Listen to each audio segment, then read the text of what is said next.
Vidal. Bonjour. Merci d'être avec nous ce matin. On va effectivement parler du plan que vous avez présenté hier avec le Premier ministre. Est-ce qu'on peut dire que l'accession à l'université ne sera plus tout à fait universelle? Est-ce qu'on peut résumer le plan de cette façon ou au contraire vous trouvez que cette idée de sélection, il faut absolument la bannir du vocabulaire? Disons que moi, ce que j'ai trouvé en arrivant dans ce ministère, c'est tout d'abord une sélection par le tirage au sort, qui est absolument arbitraire. Et puis, ce que je connaissais déjà, une sélection par l'échec, qui est la chose qui est la plus injuste socialement. Donc, nous avons passé plus de 3 mois à travailler avec l'ensemble des acteurs de l'enseignement supérieur, mais aussi les parents, les lycéens, les étudiants, Pour aboutir à une autre forme de sélection? pour construire un plan. Pas la peine de poursuivre plus longtemps l'interview. En 7 minutes, la ministre de l'Enseignement supérieur ne parlera plus une seule fois de sélection. Surpeuplement des campus universitaires, filières surchargées, manque de place, où en est l'enseignement supérieur français en 2017 ? Chaque année, 50 000 étudiants s'inscrivent pour la première fois à l'université, soit la capacité d'accueil de 2 nouveaux campus. Avec près de 1,7 million d'étudiants, l'université concentre à elle seule près de 63% des jeunes suivant des études supérieures.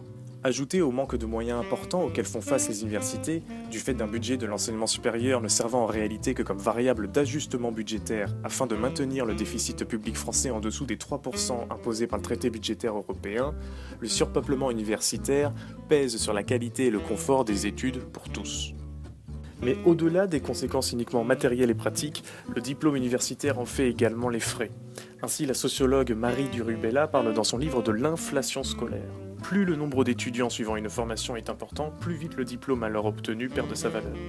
Du fait notamment d'un nombre croissant de jeunes arrivant sur le marché du travail avec la même formation, le même diplôme, donc les mêmes compétences. Mais aussi d'une instruction devant s'adapter au niveau de tous, entraînant mécaniquement un nivellement par le bas du niveau de celle-ci. Face à cette situation, que dit la loi ? C'est à l'article L612.3 du Code de l'éducation qu'il faut se référer. Les dispositions relatives à la répartition entre établissements et les formations excluent toute sélection.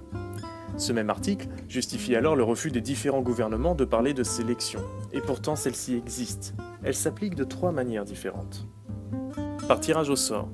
La plateforme APB, Admission Post-Bac, est devenue ainsi un véritable loto géant, dont l'algorithme empêche parfois des bacheliers ayant reçu une mention bien, si ce n'est même très bien, de poursuivre leur formation dans une filière dite restreinte.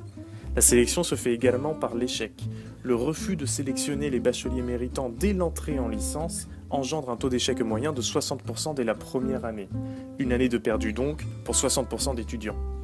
Enfin, cette sélection se fait également par l'argent.